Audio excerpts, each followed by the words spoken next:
دوستوں آج کا سفر بہت زیادہ جو ہے نا وہ یادگار ہونے والا ہے. اس وقت موجود ہے نومل میں اور چھوٹے بھائی عامر عباس، اور ابھی راولپنڈی کے لیے عازم سفر ہو رہے ہیں. تو ابھی تک تو ہمیں جو اطلاعات ہیں وہ بابوسر روڈ کھلا ہے، تو انشاءاللہ بہت انٹرسٹڈ ہونے والا ہے. انشاءاللہ راستے کے لمحات آپ دوستوں کے ساتھ شیئر کرتے رہیں گے. ابتدائی طور پہ تقریباً آدھے گھنٹے بعد ہم لوگ گلگت شہر میں واقع جٹیال میں جو NS کا پیٹرول پمپ ہے وہاں سے ہم نے فیولنگ کروائی، اور اس کے بعد جو ہے نا تقریباً کوئی 2500 روپے میں ہماری ٹینکی فل ہو گئی موٹر سائیکل کی، اور سوزوکی GS 150 کے ساتھ ہم لوگ عازم سفر ہوئے. اور اس وقت ہمارا گزر ہو رہا ہے سکور ایریا سے.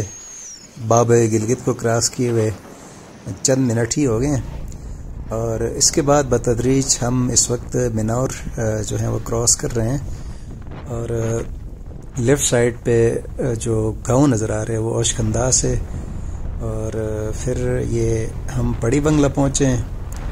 تقریباً گلگت سے آدھے گھنٹے بعد ہم جو ہے وہ پڑی بنگلہ جو گاؤں ہے وہ کراس کر رہے ہیں. ٹھیک ہے، اس کے بعد پھر یہاں پہ جگلوٹ سکردو روڈ کا جنکشن پوائنٹ آتا ہے. یہاں سے لیفٹ جو ہے وہ سکردو، اور رائٹ ہم نے جو ہے وہ سیدھے راولپنڈی. اور پھر یہ اس وقت سین جگلوٹ کا ایریا ہم لوگ کراس کر رہے ہیں، اور جگلوٹ گاشو پہوٹ کا جو نالہ ہے وہ اس وقت نظر آ رہا ہے. اس کے بعد یہ جو مناظر نظر آ رہے ہیں یہ استور ویلی روڈ کے مناظر ہے. مین شاہراہ ہے کراکرم سے. یہ بورڈ جو نظر آ رہے ہیں نا، یہاں سے کوئی 2 گھنٹے بعد کوئی 40-50 کلومیٹر کے بعد گلگت بلتستان کی سب سے خوبصورت وادی استور جو ہے وہ آتا ہے. تو چونکہ ہم نے پنڈی جانا تھا اس وجہ سے ہم نے ڈائریکٹ سیدھے جو ہے وہ نکلے. اور یہ رائکور برج اس وقت ہم لوگ کراس کر رہے ہیں، جہاں سے مشہور جو ہے وہ فیری میڈو کا ایریا آتا ہے. اور رائکوٹ برج کے بعد پھر یہ آف روڈ شروع ہوتا ہے، تتپانی کا روڈ. اور یہاں سے آپ احباب کو پتہ ہے کہ اکثر جو ہے نا سلائیڈنگ کا جو ہے وہ خطرہ ہوتا ہے اوپر ہمیشہ. اس وقت ہم لوگ بتدریج اپنے منزل کی جانب جو ہیں وہ بڑھ رہے ہیں.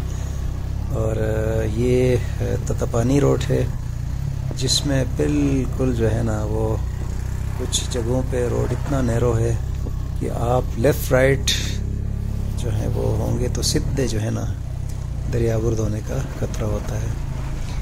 تو اینی وے بہرحال ہمارا سفر الحمدللہ بہت اچھا جا رہا ہے، اور ہم مسلسل جو ہے وہ اپنے منزل کی جانب جو ہے نا وہ عازم سفر ہیں.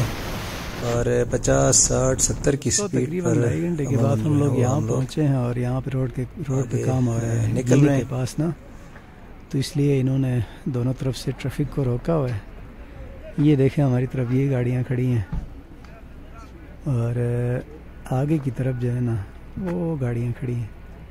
اور یہ گینی ہے جہاں پہنچ کے ہم انشاءاللہ ناشتہ کر کے پھر آگے روانہ ہو جائیں گے. آدھے گھنٹے بعد جب روڈ اوپن ہوا تو ہم نکلے، اور یہ اس وقت 0 پوائنٹ چلاس میں بابوسر کے پاس ہم لوگ ہیں. اور الحمدللہ خوش قسمتی سے بابوسر ابھی کھلا ہوا ہے. رائٹ سائڈ سیدھے چلاس کی طرف، اور لیفٹ سائڈ جو ہے نا وہ بابوسر پاس کی طرف یہ روڈ دیکھیں کھلا ہوا ہے. اور الحمدللہ ہماری خوش قسمتی تھی کہ اس سال برف باری جو ہے وہ ابھی تک نہیں ہوئی ہے، اور ہم جو ہے وہ تھک نیاٹ وادی کی طرف سے ہوتے ہوئے بابوسر کی جانب عازم سفر ہوئے. اور یہ جو مناظر اس وقت نظر آ رہے ہیں یہ وادی ہے بابوسر کی طرف جاتے ہوئے. تھک اور نیاٹ کے نام سے ڈسٹرکٹ دیامر کے حدود کا یہ ایریا ہے. اور بڑا ہی جو ہے نا جو ہی آپ بابوسر کراس کرتے ہیں نا تو ایک عجیب سی جو ہے نا خوشی محسوس ہوتی ہے، اسپیشلی جب آپ بائک پہ ہوں تو کیا ہی مزہ آتا ہے. لیکن آگے بابوسر ٹاپ پہ چونکہ اس وقت مائنس میں ٹمپریچر چل رہا ہوتا ہے، اس کے لیے آپ نے لباس وغیرہ کا خیال رکھنا ہوتا ہے. تو الحمدللہ ہم نے مکمل طور پہ جو ہے وہ گرم لباس زیب تن کیا ہوا تھا، اس وجہ سے جو ہے ہمیں پریشانی نہیں تھی. البتہ دستانے وغیرہ جو ہیں وہ نہیں پہنے تھے ہم نے. میں نے تو پھر بھی ایک دستانہ پہنا ہوا تھا. تو بہرحال الحمدللہ یہ اس وقت جو مناظر ملاحظہ فرما رہے ہیں آپ دوست، یہ بابوسر روڈ کے ہیں، چلاس 0 پوائنٹ سے آگے، اور مسلسل جو ہے وہ ہم لوگ اوپر کی جانب بڑھ رہے ہیں بابوسر کی طرف. اور یہ ٹورسٹ کے مختلف جو ہیں وہ قافلے بھی راستے میں جو ہیں وہ نظر آ رہے ہیں. اور یہ بابوسر کے بل کھاتے ہوئے جو ہے نا وہ راستے کی ویڈیوز ہیں. اور ہم مسلسل پہلے اور دوسرے گیئر میں جو ہیں وہ چڑھائی چڑھ رہے ہیں. اور جوں آگے بڑھ رہے ہیں سردی جو ہے وہ بہت زیادہ سخت ہو رہی ہے، اور ہمارے ہاتھ پاؤں جو ہیں وہ ٹھنڈ کی وجہ سے جو ہے نا کانپ رہے ہیں. خصوصاً میرا جو دایاں جو ہاتھ ہے اس کا تو برا حال، بس وہ سن ہو رہا ہے. یہ دیکھیں سامنے برف کی لہر بھی، کیونکہ ایک ہفتہ پہلے یہاں برف باری ہو گئی تھی، جس کی وجہ سے جو ہے وہ ٹھنڈ میں اضافہ ہوا تھا. اور ابھی بھی تھوڑی بہت برف باری نظر آ رہی ہے. اور اوٹم کی وجہ سے یہاں کی جو ہریالی ہے وہ دیکھیں کہ سرمئی رنگ کی ہو گئی ہے. تو ہم مسلسل جو ہے وہ 0 پوائنٹ کی جانب بڑھ رہے ہیں. اور تقریباً جو ہے نا وہ ہم نے بابوسر پاس کے لیے 80% سے زیادہ ایریا کراس کیا ہوا ہے. تو کیا خوبصورت مناظر ہیں. اور پہلی دفعہ زندگی میں ہم بائک کے ذریعے جو ہے وہ گلگت سے پنڈی جو ہے دوستو یہ ہے بابوسر، 13,700 فٹ سطح سمندر سے اس کا ایلیویشن ہے. میں فرسٹ ٹائم 2013 میں غالباً ٹریول کیا تھا، تب کچھ بھی نہیں تھا یہاں پہ. لیکن ابھی دیکھیں بہت کچھ ہے یہاں پہ. چھوٹی موٹی مارکیٹیں بنی ہوئی ہیں، اس کے علاوہ زپ لائن ہے، اور پھر یہ ٹاور وغیرہ کی کوریج ہے یہاں پہ اس کام کی. اور اس کے علاوہ بہت سارے یہاں پہ ریفریشمنٹ پوائنٹس، واش رومس کی فیسلٹی ہے. اور یہاں پہ جو ہیں وہ ہوٹلس وغیرہ ریسٹورنٹ بنے ہوئے ہیں. لیکن اگر ماحولیات کے حوالے سے دیکھا جائے تو دکھ ہوتا ہے یہ مناظر دیکھ کے نا، خصوصاً جو کنکریٹ کی کنسٹرکشن ہے نا. تو دیکھیں بہت دکھ ہوتا ہے. یہ جو نیچر ہے نا اس کے لک کو ہی تباہ کر دیتے ہیں یہ کنکریٹ وغیرہ.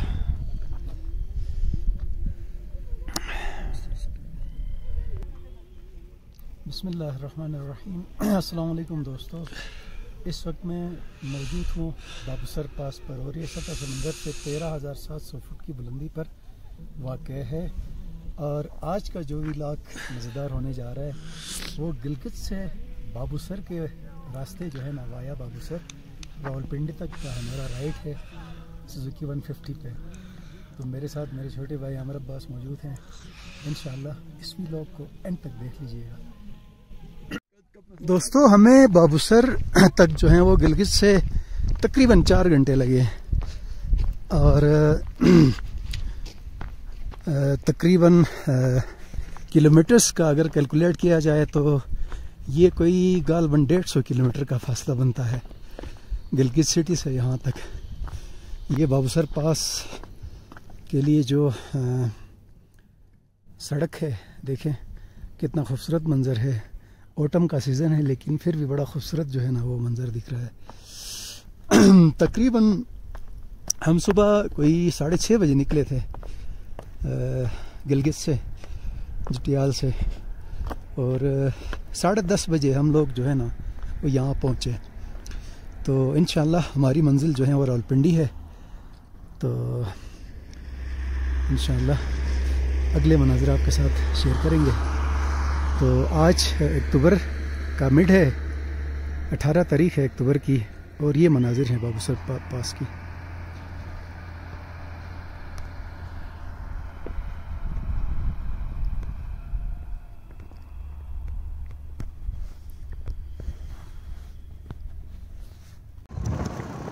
دوستو بابسر ٹاپ پہ ہم نے چائے کے ساتھ تھوڑی ریفریشمنٹ کی اور پھر ہم عازم سفر ہوئے ٹوارڈس ناران، کاغان اور راولپنڈی۔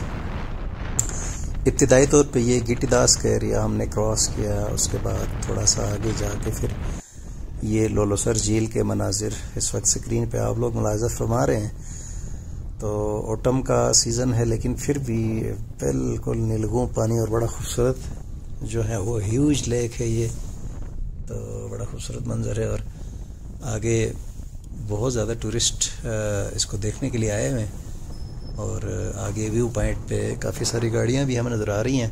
اس وقت ہم لوگ جھیل کے کنارے جو ہیں وہ مسلسل آگے جو جل کھٹ، بٹکنڈی اور کاغان ناران کی طرف بڑھ رہے ہیں، اور تھوڑا سا ہم نے یہاں پہ ویو پوائنٹ کے پاس پہنچ کر جو ہے نا اس کا نظارہ کیا، اور اس کے بعد پھر ہم آگے نکل پڑے۔ تو لولوسر جھیل کے بعد یہ بٹکنڈی کا ایریا ہے، ٹھیک ہے، جل کھٹ اور بٹکنڈی، اور اس کے بعد جو ہے وہ پھر آگے دریائے کنہار کا پراپر جو ہے وہ ایک لک، اور راستے میں یقین کریں کہ سٹیپ بائی سٹیپ ایسے خوبصورت مناظر دیکھنے کو ملتے ہیں، خصوصاً یہ جو بکروال اوپر سے جو ہے نا اپنے مویشی لے کے آ رہے ہوتے ہیں۔ دیکھیں یہ ایک مخصوص نسل کی ایک بھیڑ جو ہے نا دمبے، تو دل خوش ہوتا ہے ان کو دیکھ کے، یہ دیکھیں، کیونکہ سردیاں جو بڑھتی ہیں تو یہ بالائی ایریے سے پھر ڈاؤن ایریوں کی طرف اپنے مال مویشی سمیت جو ہے نا وہ آ جاتے ہیں۔ یہ بکروال اس وقت مسلسل نیچے کی طرف ڈسینڈنگ ہو رہی ہے، اور آگے پھر ایک گھوڑوں کا بھی ایک قافلہ ہم نے دیکھا، اور اس طرح کے درجنوں جو ہے نا جھنڈ آپ لوگوں کو ملیں گے۔ اور اس وقت ہم مسلسل جو ہیں وہ ڈاؤن کی طرف آ رہے ہیں، اور گرین بیلٹ جو ہے نا پراپر جو ٹری لائن وہ شروع ہو گئی ہے بٹکنڈی سے، اور جو آپ لوگ ڈاؤن وارڈ کی طرف آتے ہو تو بڑے خوبصورت مناظر جو ہے نا دریائے کنہار کے ساتھ دیکھنے کو ملتے ہیں۔ اب ہمارے رائٹ سائڈ پہ جو ہے نا وہ دریائے کنہار بہہ رہا ہے بڑے خوبصورت آب و تاب کے ساتھ، لیکن چونکہ اکتوبر کا سیزن ہے اس وجہ سے اس کا فلو جو ہے نا وہ کافی کم ہو گیا ہے، کیونکہ گلیشیئرس وغیرہ نہیں پگھلتے ہیں زیادہ جو ہے وہ چشمے کا پانی دریا میں نا۔ تو یہ سامنے دیکھیں، سبحان اللہ کتنا خوبصورت منظر ہے۔ اور یہ رائٹ سائڈ پہ جو ہے وہ مختلف پکنک پوائنٹس وغیرہ بنائے ہوئے، اور دریائے کنہار جو ہے وہ بل کھاتا ہوا بہہ رہا ہے، اور تقریباً ہم لوگ کوئی 5 گھنٹے سے زائد کا جو ہے نا وہ سفر کر چکے ہیں گلگت سے ٹوارڈس اسلام آباد، اور ہم مسلسل جو ہے وہ اپنے منزل کی جانب بڑھ رہے ہیں، اور کوئی بڑا بریک ابھی تک ہم نے جو ہے نا پراپر سٹاپ نہیں کیا ہے۔ بس ہم کوشش ہماری ہے کہ ایز سون ایز پاسبل دن کے اندھیرے میں جو ہے نا دن کے اجالے میں ہم لوگ اپنے منزل مقصود پر جو ہے وہ پہنچ سکیں، لیکن ہمیں لگتا ہے کہ شاید یہ ممکن نہیں ہوگا، لیکن پھر بھی ہم کوشش کر رہے ہیں کہ دن کے اجالے میں ہمارا موسٹلی ایریا جو ہے وہ نکل جائے۔ یہ دیکھیں رائٹ سائڈ پہ دریائے کنہار کا وہ والا ایریا ہے جہاں پہ گرمیوں میں لوگ رافٹنگ کے لیے آتے ہیں، اور یہاں سے کشتیاں وغیرہ کھڑی ہوتی ہیں، اور یہاں سے آپ کشتی میں ایک مخصوص پوائنٹ تک جو ہے نا وہ ایز اے رافٹنگ آپ کشتی کے اوپر سوار ہو کے جا سکتے ہیں۔ تو بڑا خوبصورت جو ہے وہ منظر لیفٹ رائٹ، اور تقریباً یہ آخر کار ہم لوگ ناران پہنچ گئے ہیں، اور یہ جو مناظر اس وقت نظر آ رہے ہیں یہ ناران کے ہیں، اور اسی وادی ناران سے اوپر جھیل سیف الملوک تک جو ہے وہ راستہ نکلتا ہے۔ اب دیکھیں تھوڑا سا آگے جا کے ہم میں وہ منظر بھی دکھاتا ہوں۔ یہ ایک پل آتا ہے، اس کے اوپر جو ہے نا یہ یہاں سے لیفٹ جو ہے نا وہ اگر آپ پنڈی کی طرف سے آتے ہیں رائٹ، اور گلگت کی طرف سے آ رہے ہیں تو لیفٹ، اوپر جھیل سیف الملوک کی طرف جو ہے نا وہ راستہ نکلتا ہے۔ اس وقت جو ہے وہ ہم لوگ مسلسل جو ہے وہ